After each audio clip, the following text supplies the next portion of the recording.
Hello and welcome to the Virtual Jewish Thought of the Week. This is Rabbi Lewin speaking to you from Dallas, Texas.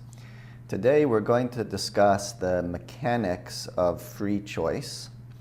The name of the Torah portion is Re'eh, which means to see. The verse opens with one of the most important messages in the entire Bible, in the entire Chumash, which says, "See, I am placing before you a blessing and a curse. The blessing will come if you follow the commands, and the curse if you abandon them." Now, anytime we encounter the word Re'eh, to see, what this means is not that we should see with our physical eyes, obviously, but to internalize or perceive something directly. So in this case, what we have to see is that there are two paths, and we have a choice to go down either of these two paths. This theme of choosing between two different paths, two different options, appears again at the end of the Chumash, using the same words, Re'eh, to see, only this time there are three descriptions. There is a choice between life and death, good and evil, and blessing and a curse. And all of these options, all of these three choices, are incorporated in the final punchline, which says, "and choose life." Now, the obvious question is, speaking to the average person, most people, it's very clear, would prefer blessings over curses and life over death. So what's the real statement, choose life? I mean, isn't the choice obvious? The answer to this has to do with the nature of free choice. Most people commonly define free choice as the ability to choose. Yeah, I can choose whatever I want. Nothing's stopping me. No one's going to put a gun to my head. Nothing's predetermined. So I have free choice. But the Jewish definition of free choice is much more specific. The idea of free choice is not simply the ability to choose, but it's the nature of the decision.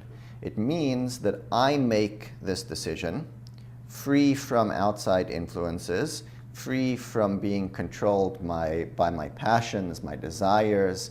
It's a purely free decision in the sense that it's coming from a very deep place within me. I dig down and I make that decision without any outside influences. For example, if I, in a different context, not a moral context, but if I have a rotten apple in front of me and I have a beautiful apple in front of me, so obviously I prefer the taste of a nice fresh apple. So if I choose that, that's not a real free choice because it's my nature. I like it. It's tasty to me. When does free choice really happen? So a true choice happens in a context where both options are equally tempting. We're pulled in two different directions and we could go either way. Returning to our theme, where the distinction between life and death, blessing and curse, good and evil, becomes blurred.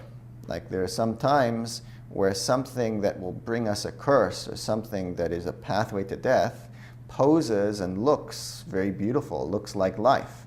And we can't always see clearly what the right decision is. So the nature of choice is when we're pulled in both directions and we feel like it's a moment of truth. We could go either way, and we have to dig down and make a decision.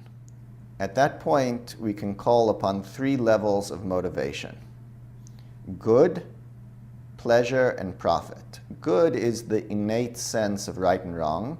It's, let's call it a loyalty to the truth.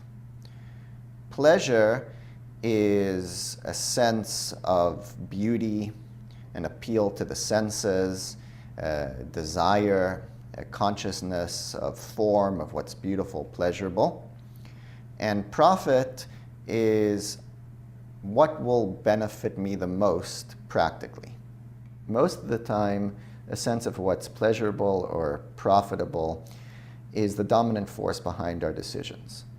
But when we arouse this innate sense of good, which the mystics say is a deeper influence of the soul, and furthermore, when we think through it, when we see clearly what is life and death and good and evil and blessing and curse, when we define that path, then at that point we've made a truly free decision.